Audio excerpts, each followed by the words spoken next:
ना सदासि नो सदासि तदानीं नासिद्रजो नो व्योमा परो यत् किमावरीवः कुह कस्य शर्मन्नम्भः किमासीत् गहनं गभीरं सृष्टि से पहले सत नहीं था, असत भी नहीं, अंतरिक्ष भी नहीं, आकाश भी नहीं था, छिपा था क्या, कहाँ, किसने ढका था, उस पल तो अगम अतल जल भी कहाँ था।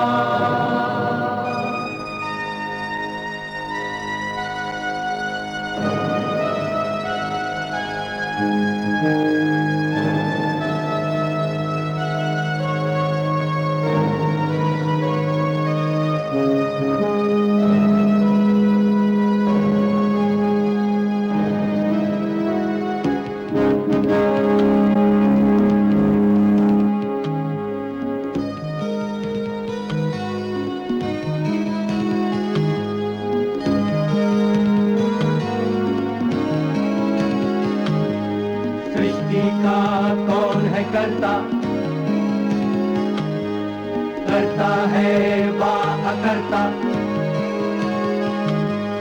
ऊंचे आकाश में रहता, सदा अध्यक्ष बना रहता, वही सचमुच में जानता या नहीं भी जानता है, किसी को नहीं पता, नहीं पता, नहीं है पता, नहीं है पता।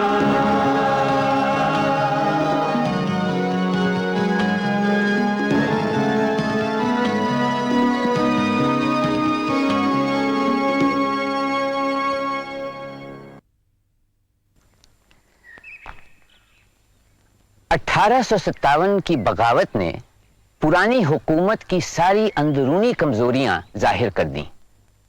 जिस हुकूमत के नाम पर बागी जान पर खेलकर फिरंगियों को हिंदुस्तान से निकालने की आखिरी कोशिश कर रहे थे। सामंती सरदार और जागीरदारों को मुल्क के बहुत बड़े हिस्से में आम जनता की हमदर्दी हासिल थी, मगर उनमें न तो काबिलियत थी, न कोई मकसद, न संगठन। वो तारीख में अपना किरदार निभा चुके थे और अब आगे उनके लिए कोई जगह नहीं रही। पहल करने वालों में कोई राष्ट्रीय या इत्तेहादी जज्बा मौजूद न था। महज अंग्रेजों से नफरत और अपने जागीरी हकों की हिफाजत की ख्वाहिश संगठन की जगह नहीं ले सकी।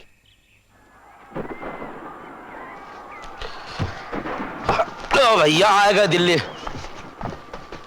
एडवांस पार्टी को यही चौक में आने को कहा है ना? हाँ बिल्कुल यही। घमासान जंग के बीच आ पहुंचे हम लोग। कहा पंडित, पसीने की दौड़ हवाई का? नहीं, हम लोग आपकी तरह सिपाही तो नहीं है ना, लड़ाई का डर लगता है भाऊ। ये आ गया। हाँ हाँ, क्या समाचार हैं? गोरन ने दिल्ली घेर ली आगे। हालांकि चाहे तो चुप्पे से घुस सकते हैं अपन लोग। घेरा घेरा डाला के चढ़ाई कर दी। चढ़ाई तो नहीं कह सकते हैं, पर छिटपुट जारी है। अच्छा, कुमों की प्रतीक्षा कर रहे हैं? का जांच परख कर रहे हैं, लगता है ऐसे ही है। और दरबार का क्या हालचाल? दरबार में कमेटी बनी है, फौजियन की और गैर फौजियन की। बादशाह खुद भी शहर के 1-2 चक्कर लगाया है, पर असली ताकत जो है ना वो है से ज्यादा। फरमान का क्या हुआ? फरमान भी आजकल में जारी होगा ऐसा सुना। शहर के भीतर जाके ही देखते हैं। चलो आओ जी। बरादरन उठो, जागो, यही वक्त है, यही मौका है। याद करो वो पेशीन गोई भविष्यवाणी बरादरन कि फिरंगी 100 साल से ज्यादा हुकूमत नहीं कर सकता, और ये मियाद पूरी हो चुकी है। फिरंगी ने सन 1757 की गर्मियों में प्लासी की लड़ाई जीती थी, और आज सन 1857 की गर्मियां हैं। मैं आपको यकीन दिला के कहता हूं कि फिरंगियों से खौफ करने की जरूरत नहीं है। उनका राज अब खत्म होने वाला है, यह खुदा का हुक्म है। देखो, आंखें खोल कर देखो, अल्लाह ने इशारा किया है, कुदरत बोल रही है। कल रात आसमान में तारे टिमटिमा रहे थे या जल रहे थे। मैंने देखा आग बरसा रहे थे। यही वो इशारा है। तब्दीली के आसार धरती पर भी नजर आ रहे हैं। ईरान का शाह अपना भारी लश्कर लेकर हिंदुस्तान की सीमा पर चल पड़ा है। वो मोमिनों की मदद करने और मुनकरों को खत्म करने आ रहा है। अल्लाह ताला ने उसे हुक्म दिया है कि भगा दे फिरंगी को और जमा दे हिंदुस्तान में मुगलिया सल्तनत को। तो क्या फिर मुगलों का राज आएगा? दिल्ली शहर पर नूर बरसेगा। लिहाजा उठो, अपने बागी दोस्तों के हाथ मजबूत करो, उनके कंधे से कंधा मिलाकर मैदान जंग में लड़ो और दुश्मन का सफाया कर दो। वक्त की पुकार सुनो बिरादरन।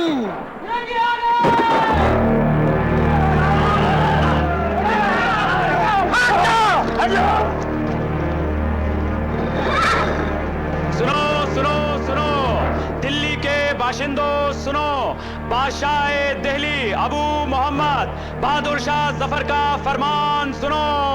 अवाम और खास हिंदू और मुसलमान इस बात को जान लें कि दिल्ली और मेरठ में मुकीम तमाम गोरी पलटन और सभी फिरंगी ये चाहते हैं कि हिंदुस्तानी सिपाहियों का दीन और मजहब और धर्म से महरूम करके ईसाई बनने पर मजबूर किया जाए। इसीलिए गवर्नर जनरल ने यह हुक्म जारी किया है कि कारतूसों में नापाक चर्बी मिलाई जाए और अगर 10,000 सिपाही भी इस हुक्म की मुखालफत करें तो उन्हें तोप से उड़ा दिया जाए। अगर 50,000 सिपाही भी इस हुक्म से इनकार करें तो उन्हें बर्खास्त कर दिया जाए। इसलिए रैयत के सभी हिंदू मुसलमानों से यह दरख्वास्त है कि वो आपस में इत्तेहाद कायम करें।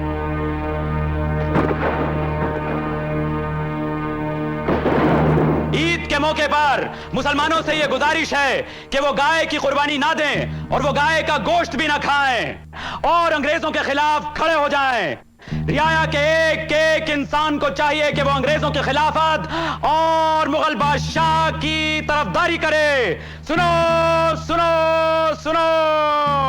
बहादुर शाह जफर जिंदाबाद, बहादुर शाह जफर जिंदाबाद।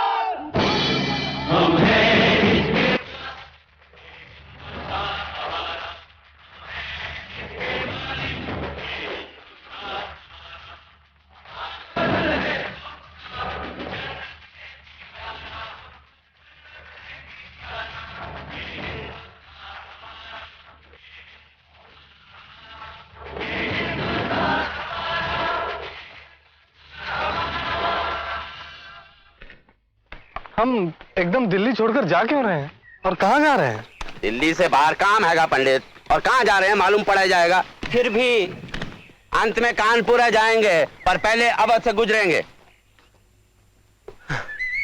जरा यहाँ विश्राम करें। हाँ जी, आइए आइए आइए। तो क्या अवध में विद्रोह शुरू हो गया है? होना तो चाहिए, पहले पहुंच तो जाएं, दिख जाएगा। पर अवध में तो फिरंगों का राज है। अरे यही तो वजह है कि अपने वहां जावे की पंडित। मतलब? मैं बताता हूँ आपको।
मेरे दोस्तों, तुम मुझे अच्छी तरह जानते हो। मैं हमेशा तुम्हारे साथ अच्छे तरीके से पेश आया हूं। झूठ मैंने कभी बोला नहीं है। बुरा वक्त आया है। कुछ बदमाशों ने हमारे सिपाहियों को भड़काया है। कुछ सिपाही बगावत पर उतर आए हैं। हालांकि यह कोई उतना बड़ा सवाल नहीं है। जीत होगी तो अंग्रेजी फौज की। हम और तुम मिलकर बदमाशों को खत्म कर देंगे। लखनऊ में बल्कि पूरे अवध में कुछ गलतफहमियां फैल गई हैं। कुछ लोगों को यह अच्छा नहीं लगा कि हमने अवध को कंपनी सरकार के मातहत कर लिया। हालांकि हमारा मंशा ऐसा करने का कभी था नहीं। यह तो तुमको मालूम है। हमें जमीन जायदाद राज की कोई जरूरत नहीं है। हमने जो कुछ किया है रियाया की भलाई के वास्ते किया है, प्रजा को बचाने के वास्ते किया है। अब नवाब साहब के कुछ सलाहकार लोग खुद गर्ज थे। नवाब खुद ही कमजोर था। रियाया की हालत क्या हो गई थी वो किसी से छुपा नहीं है। हमने रियाया की हालत सुधारने की कोशिश की।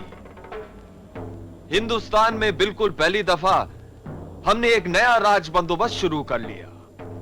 अब अवध में कानून का राज चलता है। फिरंगी का कानून हमारे खिलाफ कार्रवाई करने की हिकमत हैगी ससुर। अब इससे कुछ पुराने ताल्लुकदारों के दिमाग फिर गए। ये वही लोग हैं जो अब तुमको लूटने की ताकत नहीं रखते। हाँ, अब तू आ गया हैगा ना सबसे बड़ा लुटेरा ये। लेकिन वो लोग बदमाशों के साथ मिले हुए हैं और उधम मचा रहे हैं।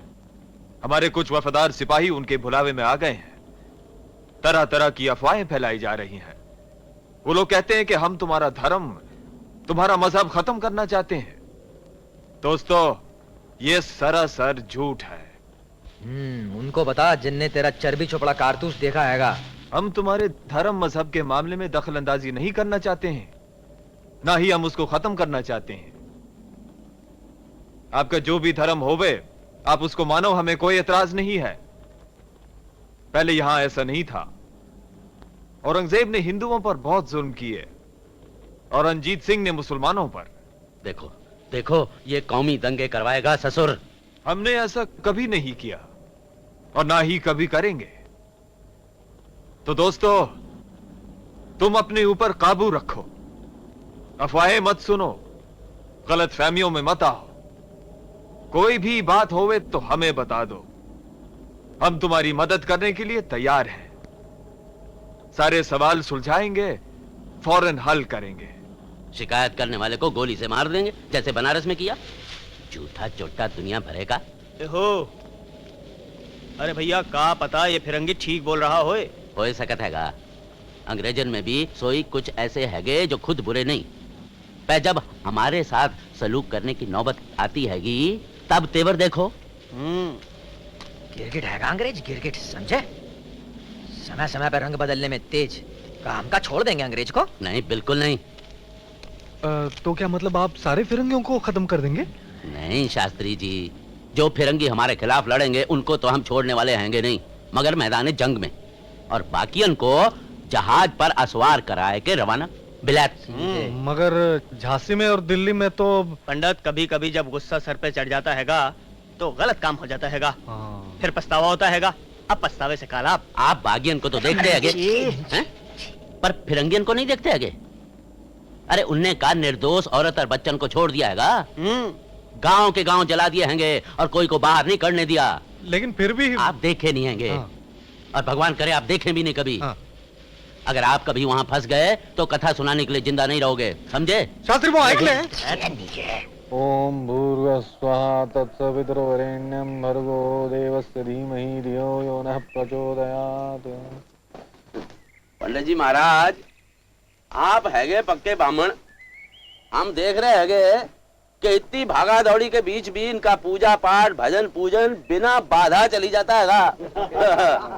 हैगी तारीफ की बात। ब्राह्मण अगर पूजा पाठ टाल जाए तो जात किस काम की? जात सबसे ऊंची चीज। नहीं नहीं नहीं, जात से भी ऊंचा मुल्क, धर्म से भी ऊंचा। हमारी लड़ाई तो है ये मुल्क की खातिर। ये सब हम नहीं जानते भाई। आपको जानना चाहिए महाराज। नहीं तो ये अंग्रेज बड़ा चालाक हैगा, हम सबन को आपस में ही लड़ा देगा, हिंदू को मुसलमान से, ऊंची जात वाले को नीची जात वाले से, और ई बखत तो एका होना चाहिए, जबरदस्त। बाद में देखते रहेंगे कैसे कहा होए। राम राम। हाँ राम राम, आओ आओ। हाँ कहाँ से आ रही है की सवारी? महू से वो बागी भाई तो यहाँ चले आए। लो मऊ में भी छिड़ गई, बहुत अच्छे, डटा रहे जवान। क्या खबर कहा हुआ की?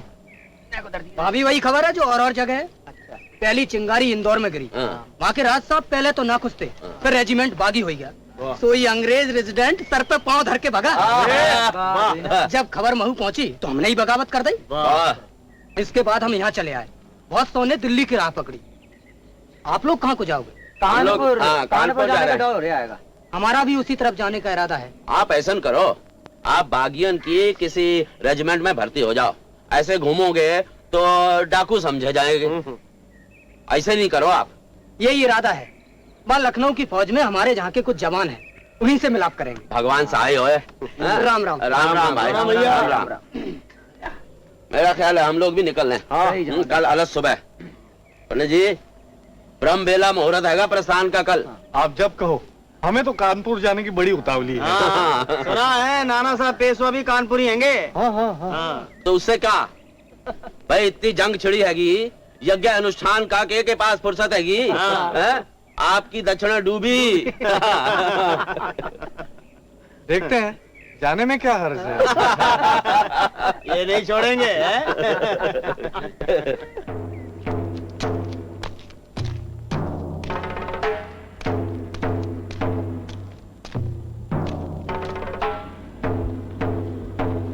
कल रात के वाकये के सिलसिले में कानून के मुताबिक जांच की गई है, नतीजा सुनाया जा रहा है। यह सही पाया गया कि कल रात कानपुर शहर में दूसरी घुड़सवार के पेट्रोल पर लेफ्टिनेंट काक साहब ने गोली चलाई थी। खुद काक साहब ने इसका इकबाल किया है। उनका यह भी बयान है कि मैं उस वक्त नशे में मखमूर था और इसी वजह से गलती में गोली चल गई। लेफ्टिनेंट काक साहब का यह खुलासा जांच कमेटी को सही सही जान पड़ा है, लिहाजा काक साहब को बरी किया जाता है। जब हमारी राइफल गलती से चल जाएगी तभी समझोगे तुम हत्यारा। देखा गोरों का इंसाफ, देखा क्या जुल्म है ससुर। अगर हिंदुस्तानी सिपाही के हाथों गोरा मारा जाता तो फांसी पर लटकाया देते ससुर। भैया इन फिरंगियन की जान 1.25 लाख की है और हम हिंदुस्तानियन की 2 कौड़ी की बस। वैसे अच्छा ही है, क्योंकि इससे आगे और भी भड़केगी। अब तो बस थोड़े से तेल की जरूरत है। दूसरी घुड़सवार टोली ठोकम पीट के लिए तैयार खड़ी हैगी। नाना साहब के हुक्म की जरूरत है। हाँ तो बस दबाव डालो उन पे, उनसे कहो आज यहीं आएंगे वो। क्या कहे तो नाना साहब क्या चले?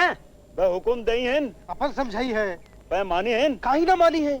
उनकी पैसन गोरा दबाई ली है, बदमाशी की है। नाना साहब के सलाहकार भी जबरदस्त हैं। एक तो अजीमुल्ला, दूसरा तात्या टोपे। सुनने से भी ज्यादा कीमती हैं दोनों जने। सही सही सही। चलो चलो चलो चलो। श्रीमंत, आप कंपनी के अजीज दोस्त हैं, आपने हमेशा हमारी मदद की है। पहले भी आपकी फौजों ने टीपू सुल्तान के खिलाफ जंगी मदद की है। इन तमाम बातों का जिक्र हमने उस गुजारिश अर्जी में किया था जो मैं लंदन ले गया था और जिसे आपके हुक्मरान ने खारिज कर दिया था। जनाब अजीमुल्ला खान साहब, मैं जानता हूं कि कैसी गलतफहमी हो गई। इस वक्त अगर आप हमें इस गर्दिश से बचा लेंगे तो मैं दोबारा आपको शिकायत करने का मौका नहीं दूंगा। ये मेरा वादा है। हमारे पास एक भी ऐसा सबूत नहीं है जिसके आधार पर अंग्रेजों को वादा वफा माना जा सके। हकीकत तो ये है कलेक्टर साहब कि आपके लॉर्ड डलहौजी ने वादा खिलाफी में और हमारे राजा महाराजाओं को अपनी रियासत से बेदखल करने में बेहिसाब महारत हासिल की। मैं भरोसा दिलाता हूं कि इन सारे मसलों पर दोबारा गौर किया जा सकता है। बस ये परेशानी खत्म हो जाए, उसके बाद। आप हमें किस बिना पर भरोसा दिला रहे हैं? मिस्टर हिल्सडन, आप तो कानपुर के महज एक कलेक्टर हैं। मैं आपके अजीज दोस्त जनरल यू व्हीलर की जाती गुजारिश लाया हूं कि इस वक्त आप सब हमारी मदद करें। जनरल व्हीलर आपके मददगार रहे हैं।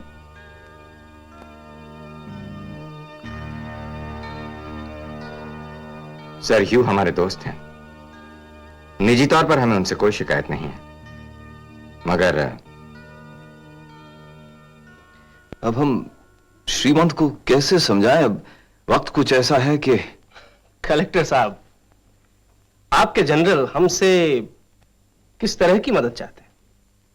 वो चाहते हैं कि श्रीमंत कुछ और रोज यहाँ कानपुर में तशरीफ रखें। मैं आपको अपनी नवाबगंज वाली कोठी सौंप सकता हूँ। आपके यहाँ रहने से सिपाहियों पर अच्छा असर पड़ेगा और आप उनको समझा सकते हैं कि कोई गलत काम ना करें। इतनी सी बात के लिए हमारी मदद की क्या जरूरत है? जनरल व्हीलर खुद सिपाहियों को समझा सकते हैं। वो तो उनको समझा ही रहे हैं तात्या टोपे साहब, और उसका असर भी पड़ रहा है।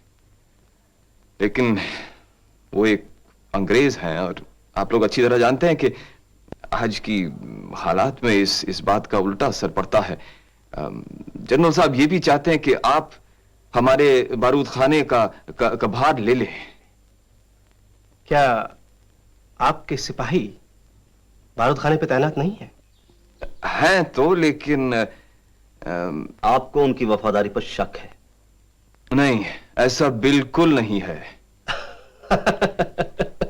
रहने दीजिए, हम जबरदस्ती आपकी राय जानने में दिलचस्पी नहीं रखते। हमें यह बताइए कि क्या आपके पास इतने वफादार सिपाही नहीं हैं कि आप खुद ब खुद अपने बारूद खाने की हिफाजत कर सके?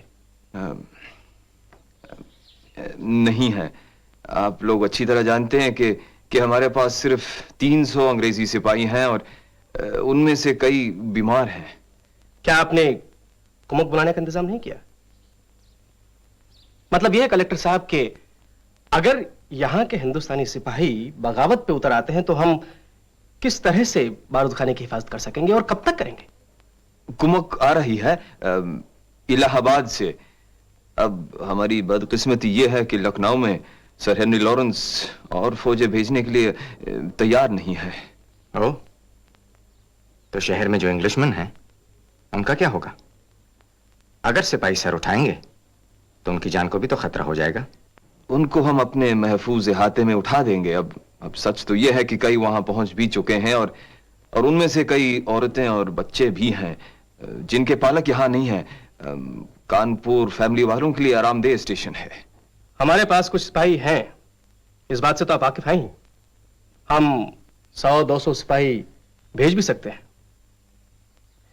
लेकिन कलेक्टर साहब, उनकी तनख्वाह का सवाल है। आप तो श्रीमंत की पेंशन पहले ही बंद कर चुके हैं। इसका बंदोबस्त तो बड़ी आसानी से हो सकता है। मैं जनरल साहब से खुद बात कर लूंगा। अब मैं मान लूं कि हमें आपकी सहायता मिलेगी।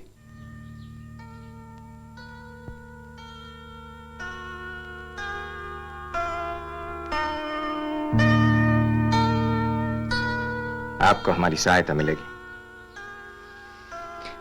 शुक्रिया, बहुत बहुत शुक्रिया श्रीमंत। अब मैं आज्ञा चाहता हूं। नमस्ते। नमस्ते। आदाब। आदाब।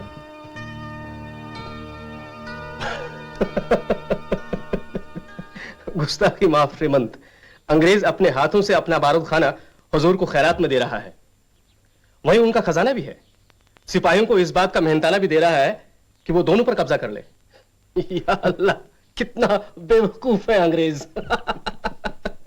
अंग्रेजों को बेवकूफ बनाना इतना आसान नहीं है अजीमुल्लाह। आसान तो कुछ भी नहीं होता श्रीमंत, लेकिन ऐसा मौका हाथ नहीं आएगा। मुझे लगता है श्रीमंत को शांत नहीं बैठना चाहिए। श्रीमंत, यही मौका है अंग्रेज को उखाड़ फेंकने का। यही मौका है अपना राज दोबारा कायम करने का। पेशवा होने के नाते वो आपका फर्ज है।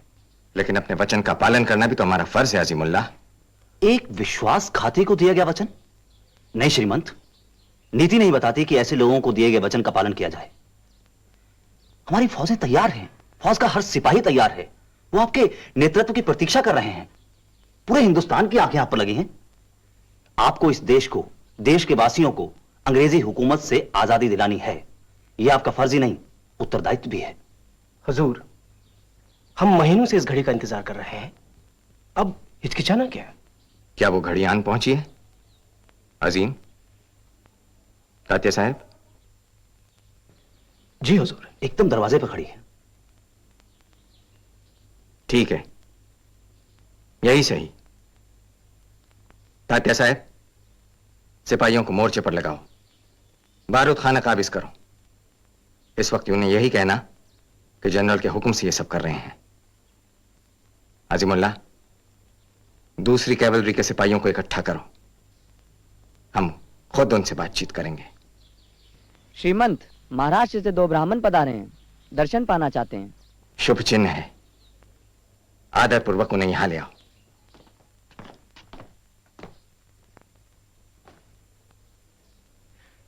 आयुष्मान भव। श्रीमंत, हम कोंकण के निर्धन ब्राह्मण हैं। हम धर्मात्मा और उदार सत्पुरुषों की खोज में इतनी दूर चले आए हैं कि भजन पूजन पूजा अनुष्ठान करें, यजमान को आशीर्वाद दें। जब से श्रीमंत ब्रह्मावर्त में बस गए हैं, वहां महाराष्ट्र में तो हाहाकार मच गया है।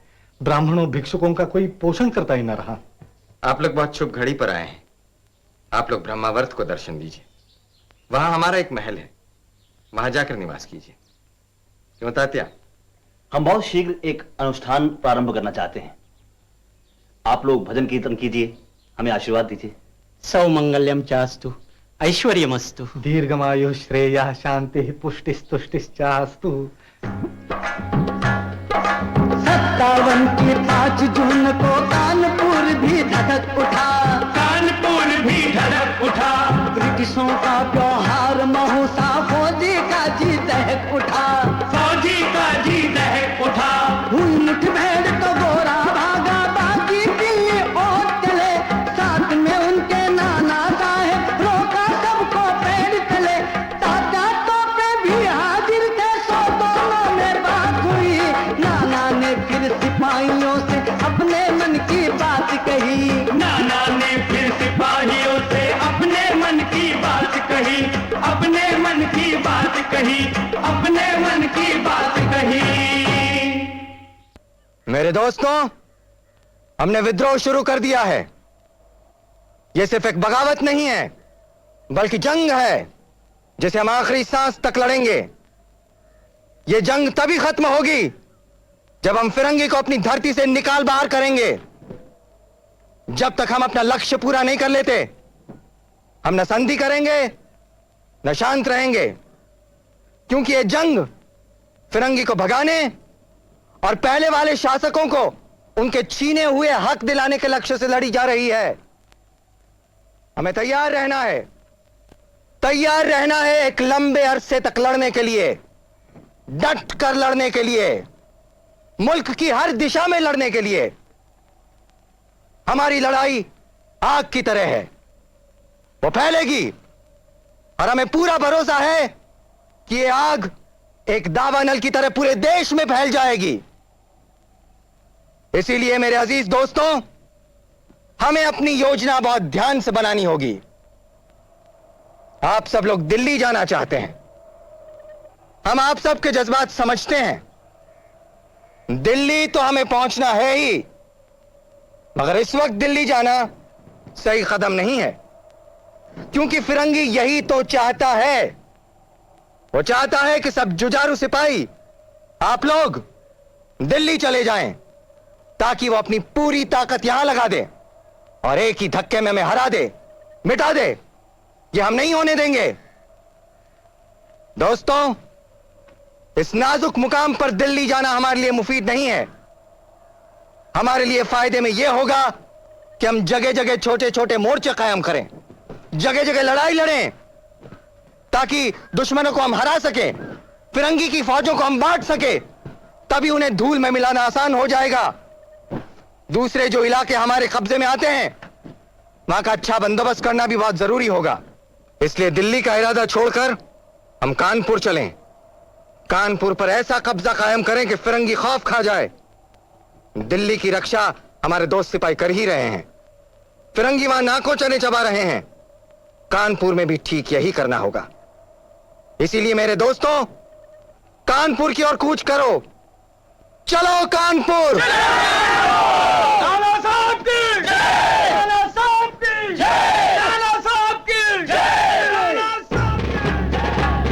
अगले ही दिन सिपाहियों ने फटी छावनी को घेरा,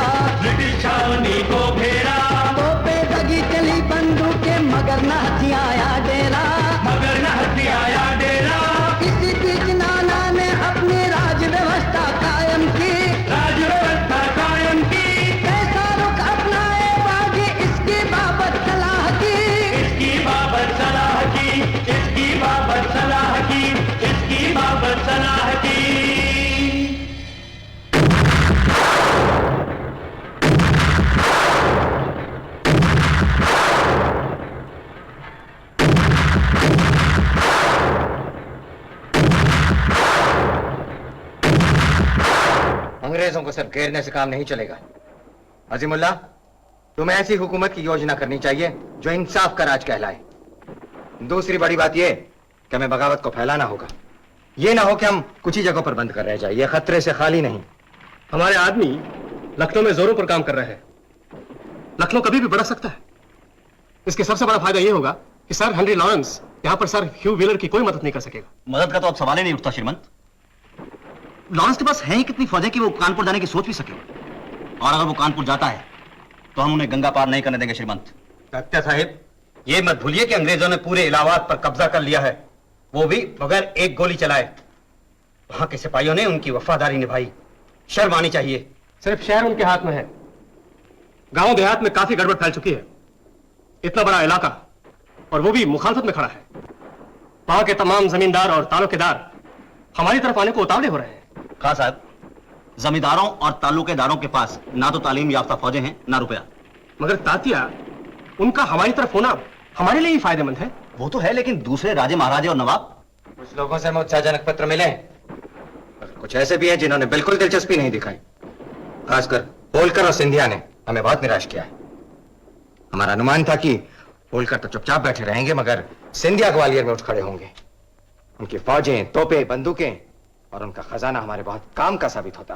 उनकी चिंता ना करें श्रीमंत। सिंधिया हमारे साथ भले ही ना हो, लेकिन उनकी फौजें और प्रजा हमारे साथ है। अब हमें ग्वालियर की ओर रुख करना चाहिए। यदि हम ऐसा करते हैं तो उनकी फौजें हमारे साथ होंगी और प्रजा हमारी खुलकर मदद करेगी। उनके दरबारियों और सलाहकारों तक का समर्थन प्राप्त है हमें। तब तो हमें बिल्कुल भी समय नष्ट नहीं करना चाहिए। राव साहब, हमें जल्दबाजी नहीं करनी चाहिए। पहले हमें अपनी फौजों को और बड़ा बनाना चाहिए। कानपुर हमारे हाथ से निकल ना पाए। झांसी में बगावत छिड़ चुकी है। खबर मिली है कि वहां की रानी लक्ष्मीबाई साहिबा ने ऐलान कर दिया कि हम आजाद हैं। उनके बारे में मुझे बिल्कुल शक नहीं था। हम उन्हें बचपन से जानते हैं। वो पानी ही कुछ और है। कानपुर के अंग्रेजों का क्या किया जाए श्रीमंत? हम कब तक घेराव जारी रखें? जब तक वो समर्पण ना कर दें।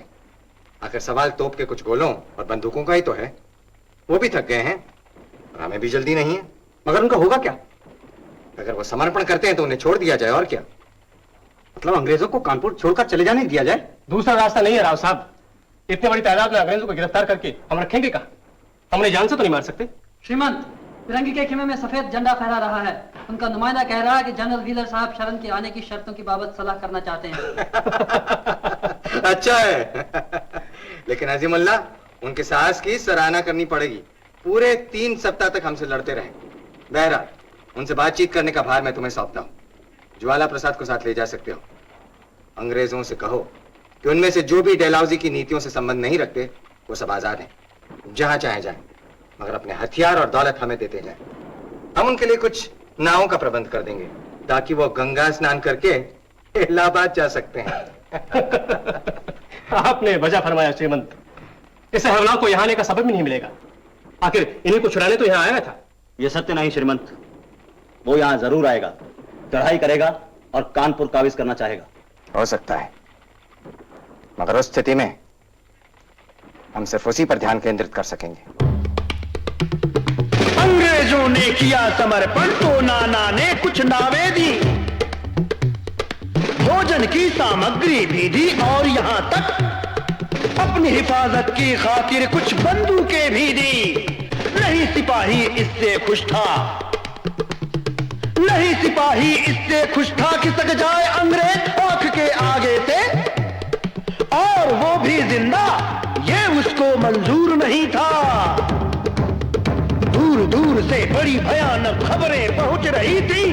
आने वालों की कहानियां खून रंगी थी। आंसू से तर आह भरी थी, आह भरी थी, आह भरी थी।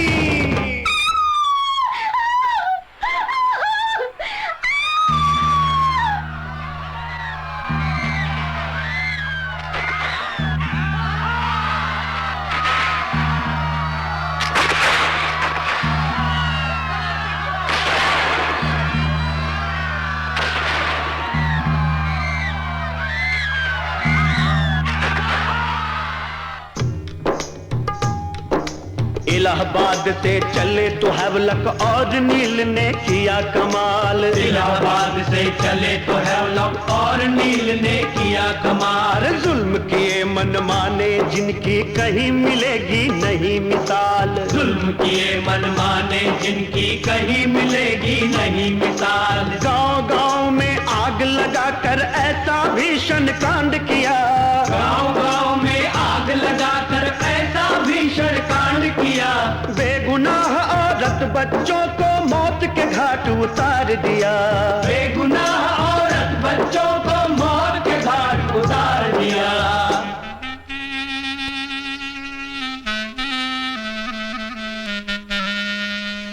नील पर छाया जुनून था।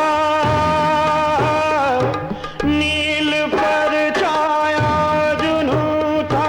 वो अजब त्रासी हाथ जो आए चढ़ाता वो उसे फांसी। पेड़ से पत्ता नहीं बस झूलती थी लाश। हवा भी थी खौफ खाई ले न पाती सांस। ले न पाती सांस। ले न पाती सांस। शिव शिव शिव शिव, क्या कहे उस आदमी को जो ऐसा कर सकता है। पंडित अंग्रेज कहना होगा। अपनी ये ताकत का नशा करता हैगा। नेटिवन को सजा दिएगी। नीच पापी। वहां देखा, वहां खड्डे में बच्चों की लाशें भी पड़ी हैं। छुरा घोपा दिखता है। अरे नहीं, बायनेट घुसेड़ के मारा आएगा ससुर ने बच्चन को। मामूली बेचारे देहाती दिखते हैंगे। बागी सिपाही नहीं हैंगे। क्या आप जानते हैं किसकी करतूत? अंग्रेज का एक ऑफिसर हैगा, नील के नाम से बचता हैगा। उसी की जवां मर्दी का सबूत हैगा ये। बेकसूर को मारा, जिंदा जलाए के मारा। वो तो इतना जालिम हैगा पंडित कि हिंदुस्तानी दिखा तो मार के रख दे और लाश को पेड़ पे लटका दे। बदला लेने का यही तरीका हैगा उसका। घमंड से फूल रहा होगा ससुर। विश्वास नहीं होता। अब और कौन सा प्रमाण चाहिए? अपनी आंखों से जो हम देख रहे हैं। और एक बात और है कि जे फिरंगी सब जगह ये कहता फिरेगा कि हिंदुस्तानी लोगों ने गुस्से में आए कि हमारे अंग्रेजों को मारा काटा आएगा, तो ना कभी कोई कुछ बोल सकेगा और ना कोई बहस कर सकेगा। सबकी बोलती बंद ससुर। चलो भैया, बहुत करड़े कोस चलना हैगा। जल्दी से झांसी पहुंचो। चलो चलो। विष्णुपन, जब बदले की आग भड़कती तो विवेक जल कर रहता। तो विवेक जल कर रहता। से दिया जाता आश्वासन वो सबसे पहले मरता। वो सबसे पहले मरता। नाना का हुक्म की औरत बच्चों पर हो वार नहीं। पर जब है लोग चढ़ाया तो इसकी जरा न याद रही। इसकी जरा न याद रही। इसकी जरा न याद रही। इसकी जरा न याद रही। कानपुर का सामना महाविकट विकराल। इनकी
विष्णुपद।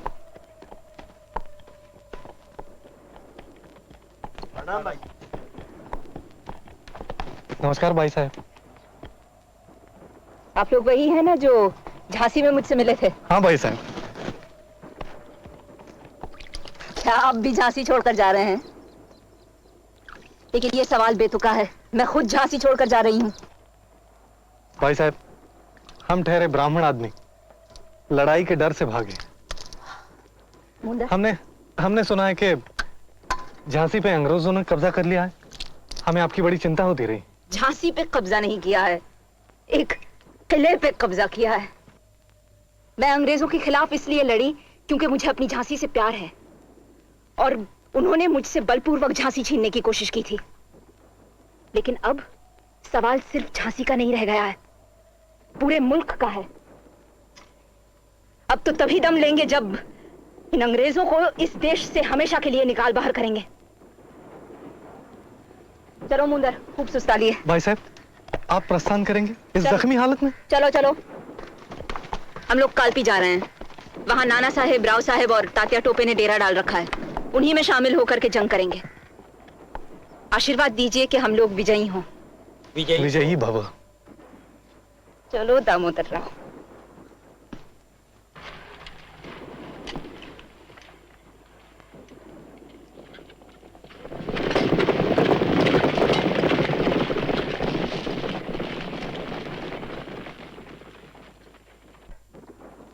राव साहब, अब ज्यादा सोच विचार करने का समय नहीं है। अब फौरन निर्णय लीजिए आप। तात्या ने जबरदस्त बहादुरी दिखाई, फिर भी कानपुर हमारे हाथ से निकल गया है। नाना साहब से भी हम दूर पड़ गए हैं, पता नहीं वो कहां होंगे अब। लेकिन निराश होने से तो कुछ नहीं होगा ना। हमें योजना बनाकर आगे बढ़ना चाहिए। मैदान की लड़ाई जीतने से पहले मन के भीतर की लड़ाई जीतनी होगी राव साहब। दिन फिरे किस्मत फिरी, अब तो दिल्ली भी गिरी। कैद में था बादशाह, हो रही थी किरकिरी। खून बदला ले रहा था सब जगह अंग्रेजियों। हो तन की भी शक किसी पर, लाश थी उसकी गिरी। लाश थी उसकी गिरी। लाश थी उसकी गिरी। मत बयान करना मुराद कि तुमने हमारे शहजादों को बेरहमी से कत्ल कर डाला है। तुम सब लोग बागी था। अगर तुमने उन्हें मैदान जंग में खत्म कर दिया होता तो कोई बात थी। तूने नहीं उन पर कोई मुकदमा चलाकर उन्हें सजाए मौत दी, और नहीं हम तुम पर मुकदमा चलाएगा। हम यही बताने आया है, तुम पर बगावत का मुकदमा चलाएगा। तुम पागल आदमी के माफी क्यों हंसता?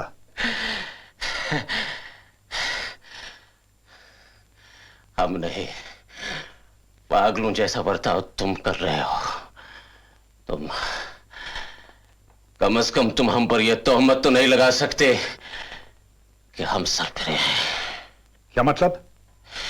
क्या तुम ये नहीं जानते कि हम पूरे हिंदुस्तान के बादशाह हैं और तुम्हारी कंपनी महज एक दीवान।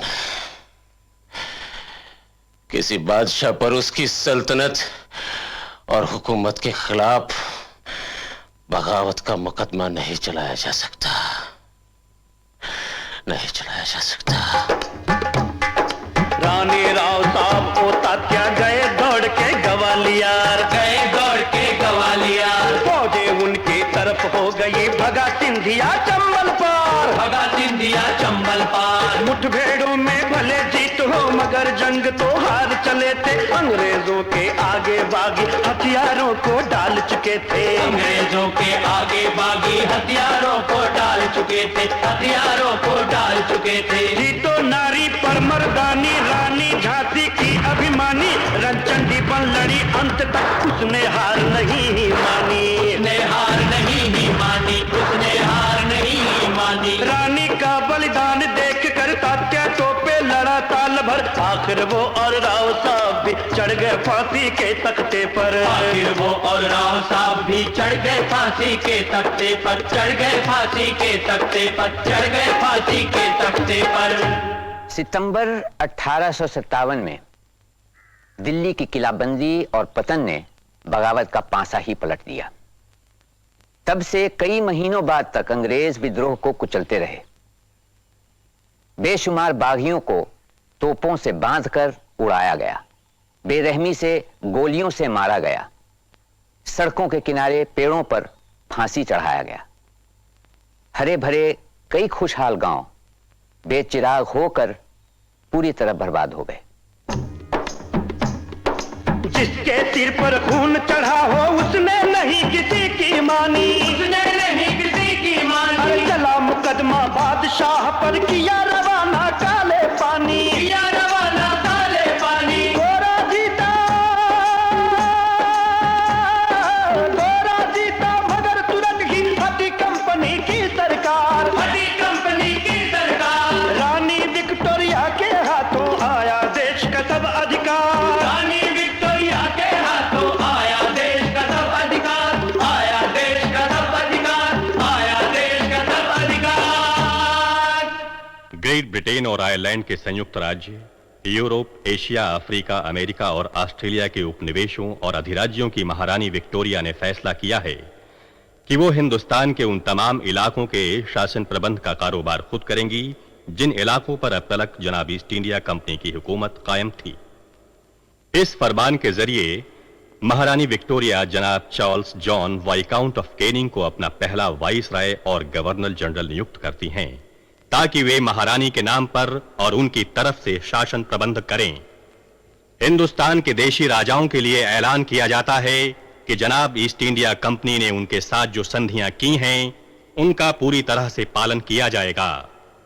उम्मीद की जाती है कि देशी राजा भी अपनी तरफ से उनका पालन करेंगे।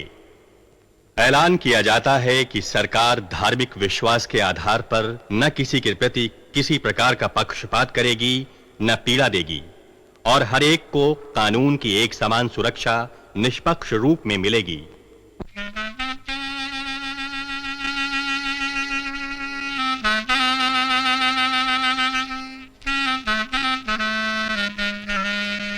हो गई ठंडी बगावत, बीज तो बोया गया था, बीज तो बोया गया था। जंगे आजादी रुकी ना, जंगे आजादी रुकी ना, रूप अब उसका नया था, रूप अब उसका नया था, रूप अब उसका नया था।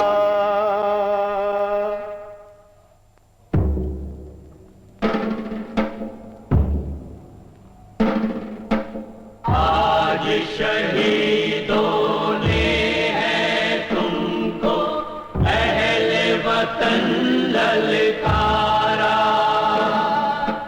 तोड़ो गुलामी की जंजीरें, बरसाओ अंगारा। हिंदू मुसलमान सिख हमारा भाई भाई प्यारा, भाई भाई प्यारा।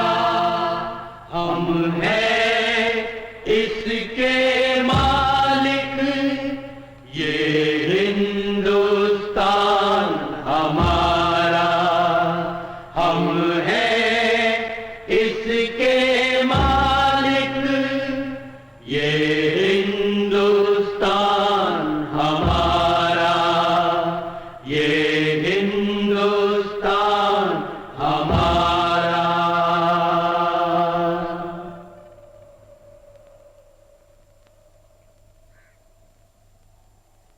1857 के विद्रोह ने भारत पर ईस्ट इंडिया कंपनी का शासन भी खत्म कर दिया। हुकूमत की बागडोर बरतानिया की सरकार अपने हाथ में ले ली और अंग्रेज गवर्नर जनरल अब वाइसरॉय में तब्दील हो गया। 20 साल बाद 1877 में इंग्लिस्तान की रानी ने कैसर हिंद का खिताब इख्तियार किया और एक नया मुगल आजम अब इंग्लैंड